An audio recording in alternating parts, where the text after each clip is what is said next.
Bonjour.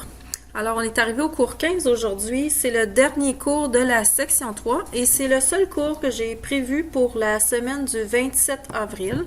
La raison étant que je voulais vous donner assez de temps pour préparer votre test 3, donc test sur la section 3, tout ce qui va avoir été vu dans la section 3, donc ça s'étend, je crois, du cours 11 au cours 15 inclusivement.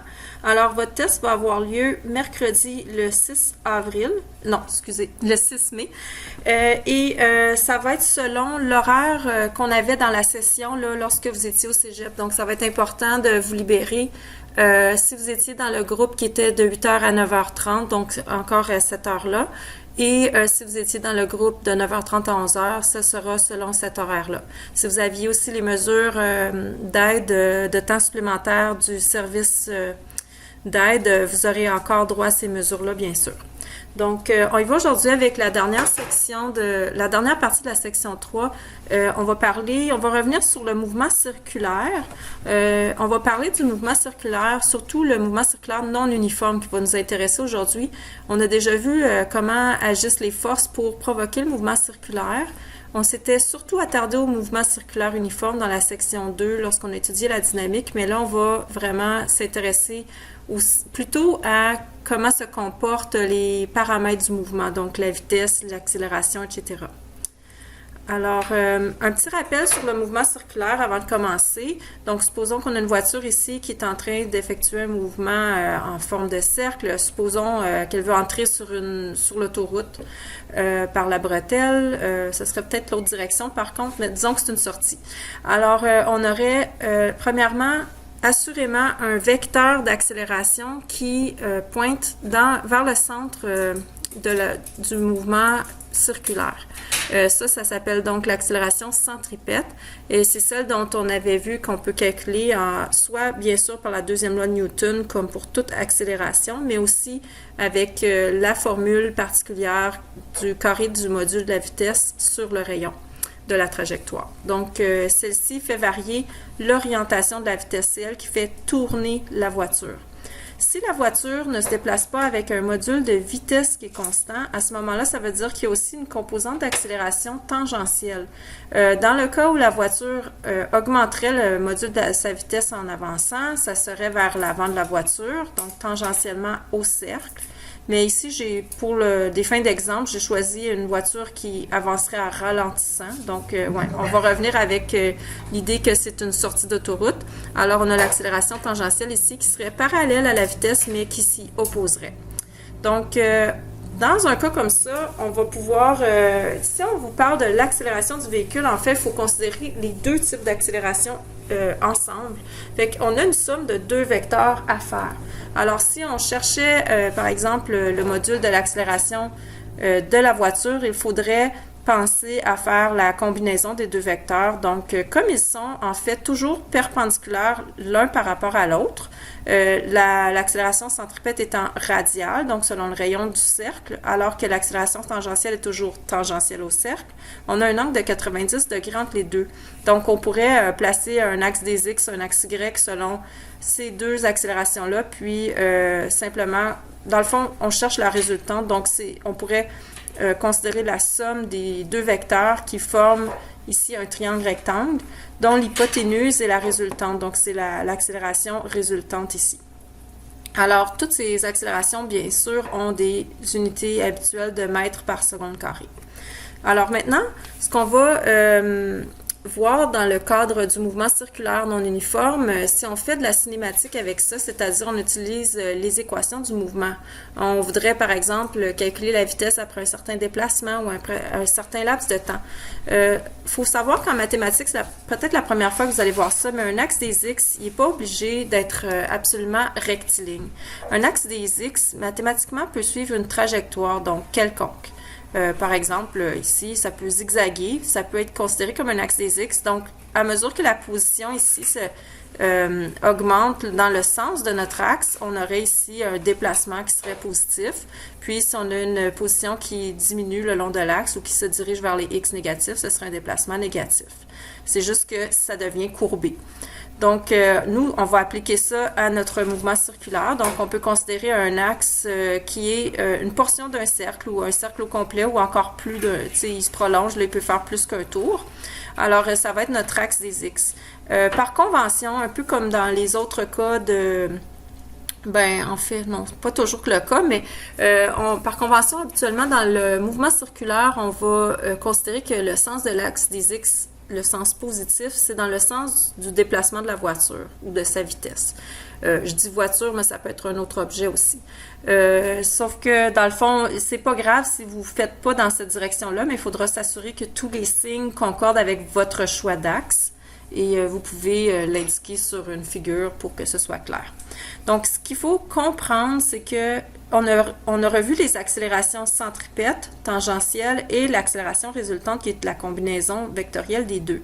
Mais qu'est-ce qui va agir sur le paramètre de la grandeur de la vitesse d'un objet dans un mouvement circulaire? C'est le paramètre d'accélération tangentielle. C'est uniquement l'accélération tangentielle qui modifie l'intensité de la vitesse.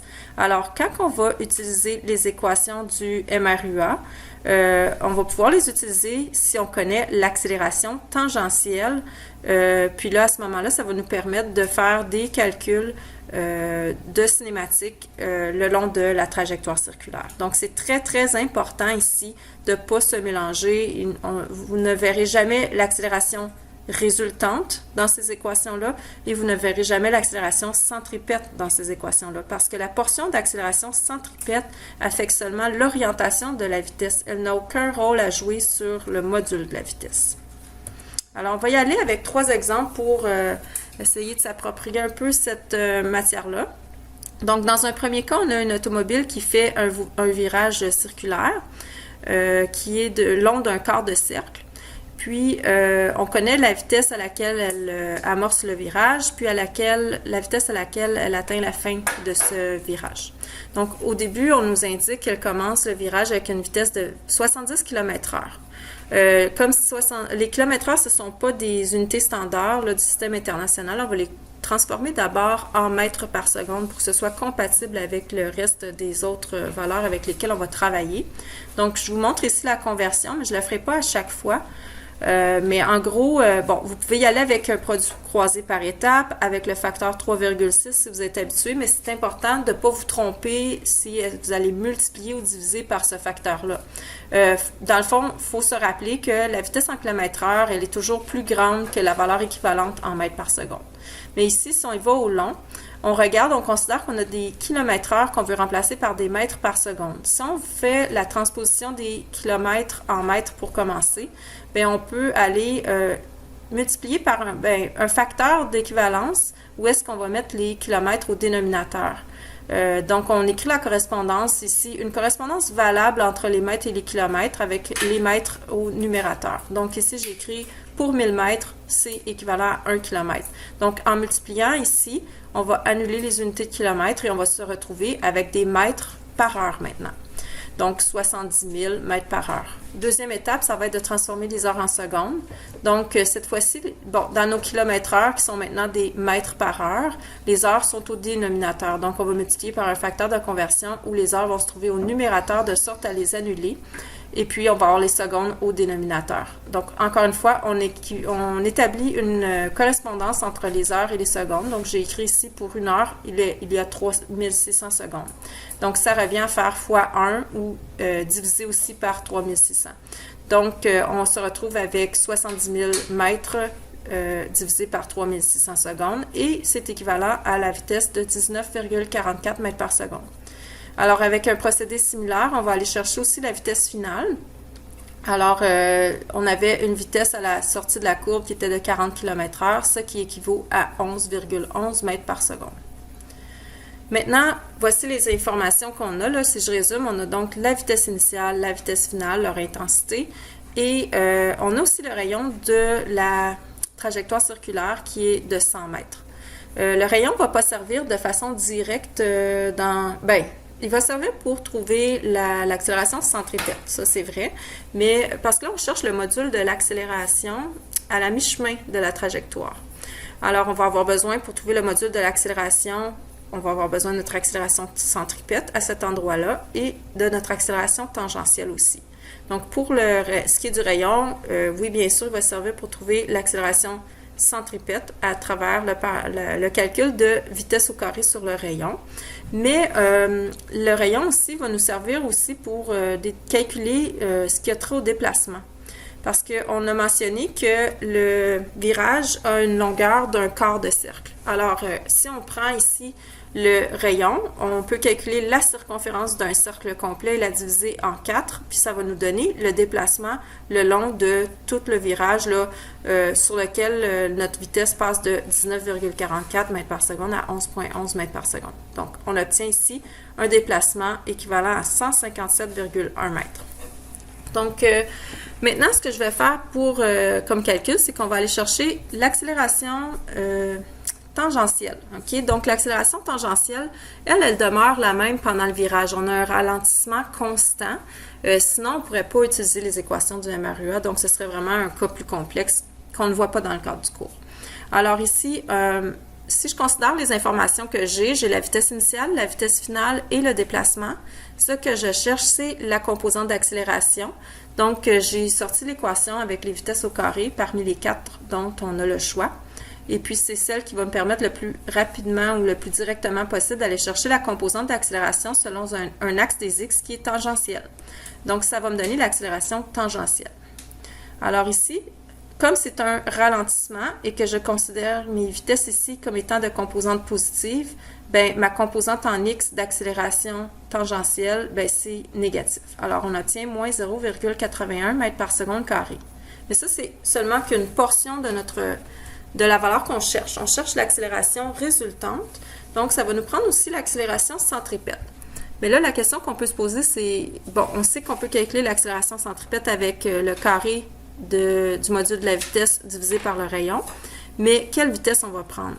Donc, il est spécifié qu'on cherche l'accélération à la mi-chemin du virage. Ça veut dire que c'est dans le milieu de notre déplacement d'un quart de cercle.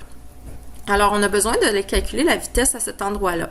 Puis, il serait faux de faire simplement, vu que c'est dans le milieu du virage, d'aller faire chercher la vitesse dans le milieu là, entre notre vitesse initiale et finale. Ça serait pas valide. Il faut vraiment se rabattre sur nos équations du MRUA. Donc, ce qu'on va faire, c'est qu'on va simplement prendre le déplacement et le diviser en deux parce que à la mi-virage, on va avoir effectué la moitié de notre quart de cercle. Donc, on va utiliser la même équation. Donc, avec la vitesse finale ici, qui va être la vitesse finale de la première moitié du virage. Okay? Donc, ça, c'est notre inconnu ici. Notre vitesse initiale, ça va être l'inconnu, ça va être la vitesse, excusez-moi, à l'entrée du virage. On a maintenant la composante d'accélération tangentielle qu'on peut appliquer ici, on la connaît, et le déplacement qui est la moitié du virage d'un quart de cercle. Donc, on obtient que la vitesse finale ici, j'ai donc mis le symbole prime, puisque la vitesse finale ici ne correspond pas à celle à la fin du virage, c'en est une autre. Okay? Donc, c'est à la mi-chemin.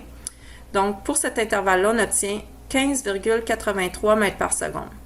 Alors maintenant, cette vitesse-là, c'est le module de la vitesse à laquelle se déplace la voiture exactement à l'instant où on veut aller chercher son accélération centripète. Donc là, on peut calculer l'accélération centripète. Alors, j'ai écrit en parenthèse ici, l'accélération centripète, elle est variable pendant le virage puisque la vitesse varie. Alors, on doit s'assurer qu'on prend la bonne vitesse pour aller chercher l'accélération centripète au moment qui nous intéresse. Alors, sachant le rayon aussi du virage, on peut calculer que l'accélération centripète a une grandeur de 2,51 mètres par seconde carré. À partir de là, on est presque rendu à la solution. Donc, on a vu que l'accélération centripète et l'accélération tangentielle sont toujours des composantes qui sont perpendiculaires. Donc, pour trouver leur résultante la résultante de leur somme vectorielle, son module, ça va être par la relation de Pythagore. Alors ici, on y va en faisant le carré de l'accélération tangentielle plus le carré de l'accélération centripète et on prend la racine carrée pour obtenir le module de l'accélération résultante. Et à cet endroit-là, on a une valeur de 2,64 mètres par seconde carré. Maintenant, on va faire l'exercice 3T. Il est un petit peu plus facile que le précédent, donc moi, je vous suggère de mettre pause sur la vidéo et d'essayer de le faire par vous-même. Et puis après ça, de reprendre avec moi pour voir si vous avez fait une analyse qui est similaire ou correcte. Donc, voici la solution. On a ici une voiture qui va faire un virage, c'est-à-dire un mouvement circulaire. Puis, son mouvement circulaire s'amorce à une vitesse de module 70 km/h et termine à un module de 50 km/h. Alors, on s'intéresse en premier à trouver l'accélération centripète au début de la trajectoire.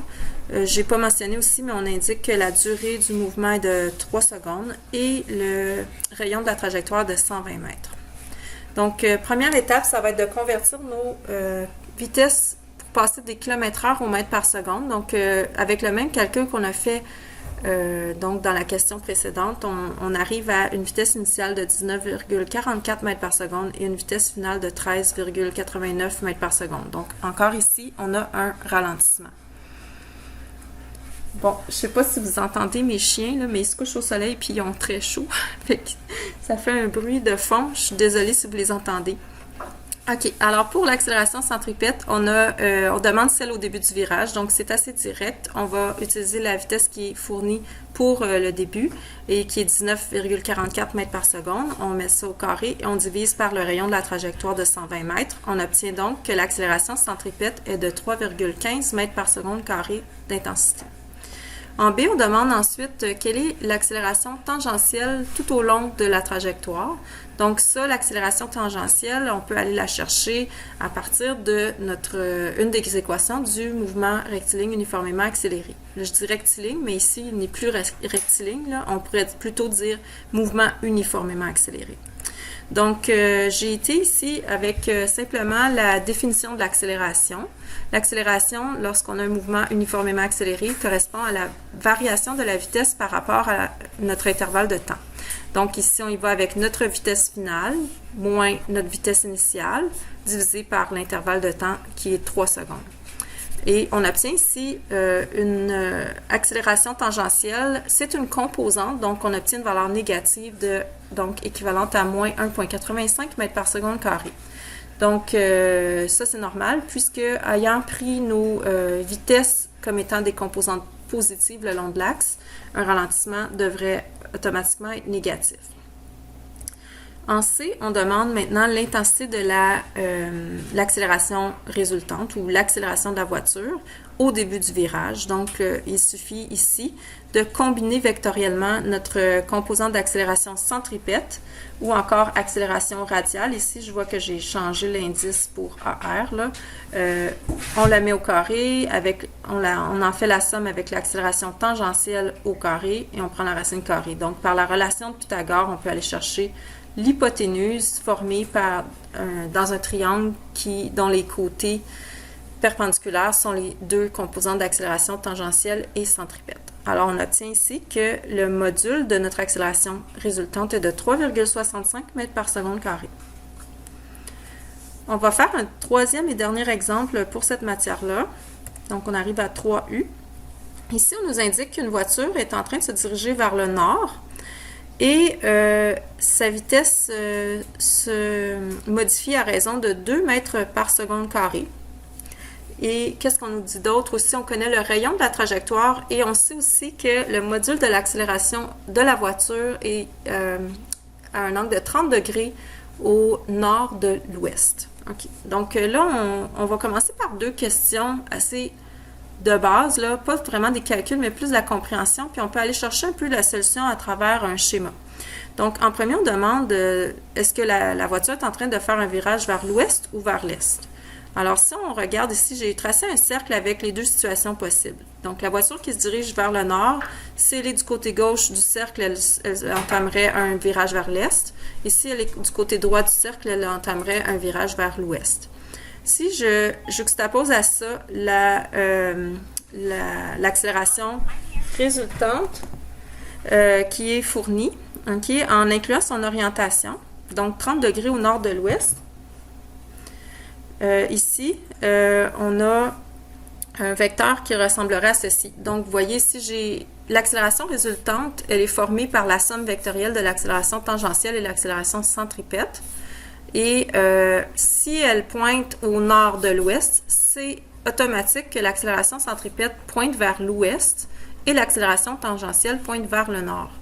Là, quand on observe ceci, ça devient évident quelle situation est la bonne, parce qu'il est toujours, dans le cadre d'un mouvement circulaire, notre accélération centripète, vous le savez bien maintenant, pointe toujours vers le centre de la trajectoire de sorte à maintenir la vitesse tangentielle à la trajectoire. Donc ici, on peut exclure la situation qui est illustrée à gauche et on se retrouve avec ici l'hypothèse de droite qui est la bonne. Donc, ça devient clair ici que notre voiture est en train de faire un virage vers l'ouest ou vers la gauche sur notre schéma. Et on demande aussi en B, est-ce que le module de la vitesse augmente ou diminue? On nous indiquait simplement qu'il variait à raison de 2 mètres par seconde carré, mais on ne savait pas si c'était un ralentissement ou une accélération. Mais ici, simplement, en considérant la direction de l'accélération tangentielle, en la comparant à la vitesse, elles sont de même direction. Donc ça va favoriser l'augmentation de la vitesse.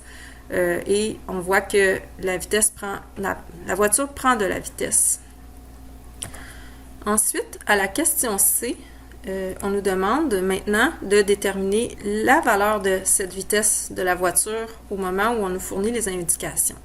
Donc, il faut comprendre que l'accélération qui a été fournie, la variation de vitesse de 2 mètres par seconde carré, c'est une variation du module de la vitesse. Alors, on sait que à ce moment-là, cette accélération-là est de type tangentiel. OK? Donc, je l'ai précisé ici. L'autre information qu'on a, c'est une information qui est visuelle. Donc, on a l'information que l'accélération résultante pointe à 30 degrés au nord de l'ouest. Juste en regardant ça, vous pouvez peut-être avoir l'impression qu'on n'a pas assez d'informations pour aller chercher le module de la vitesse parce qu'on ne peut pas aller faire, par exemple, de cinématique, vu qu'on n'a pas vraiment un intervalle sur lequel travailler. On n'a pas un intervalle de temps, on n'a pas une vitesse finale initiale ou une des deux, disons. Donc, on a simplement des indications à un moment précis.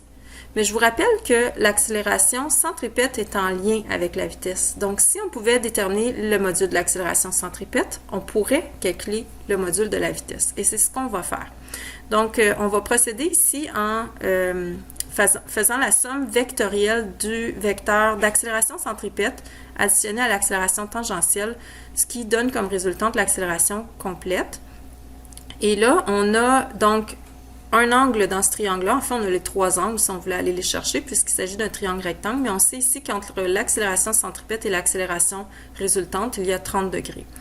L'autre chose, c'est que le côté d'accélération tangentielle est d'une valeur de 2 mètres par seconde carré. Donc, ici, dans mon triangle qui vient d'apparaître, le côté vertical a une valeur de 2. Alors, on connaît le côté opposé à l'angle de 30 degrés. On connaît l'angle. On peut aller chercher, ce qu'on cherche, c'est le côté adjacent. Donc, quelle fonction trigonométrique fait intervenir l'opposé et l'adjacent? Si on veut y aller de façon vraiment directe, c'est la tangente. La tangente d'un angle, je vous rappelle, est égale à l'opposé sur l'adjacent. Donc, si j'écris l'équation, tangente de 30 degrés va être égale à mon opposé de 2 sur le côté adjacent qui est mon inconnu d'accélération centripète. Donc, c'est tout simple à isoler ici. On va chercher le module de l'accélération centripète qui est de 3,46 mètres par seconde carré. À partir de là, c'est très simple d'aller chercher le module de la vitesse puisque l'accélération centripète correspond au carré de la vitesse, du module de la vitesse, sur le rayon de la trajectoire. Donc ici, on a une trajectoire de 40 mètres de rayon. Donc, on va pouvoir aller chercher à partir de la valeur d'accélération centripète qu'on vient de trouver que la vitesse de la voiture est de 11,8 mètres par seconde. Pour terminer, maintenant que nous avons la vitesse de la voiture, on nous parle d'un intervalle de temps de 2 secondes. On voudrait savoir quelle est la vitesse de la voiture 2 secondes après cet instant-là. Donc, ici, on va se rabattre sur les équations du mouvement uniformément accéléré. Là, je n'ai pas noté une liste des données, mais si on résume, on a la vitesse initiale qui est celle qu'on vient de trouver.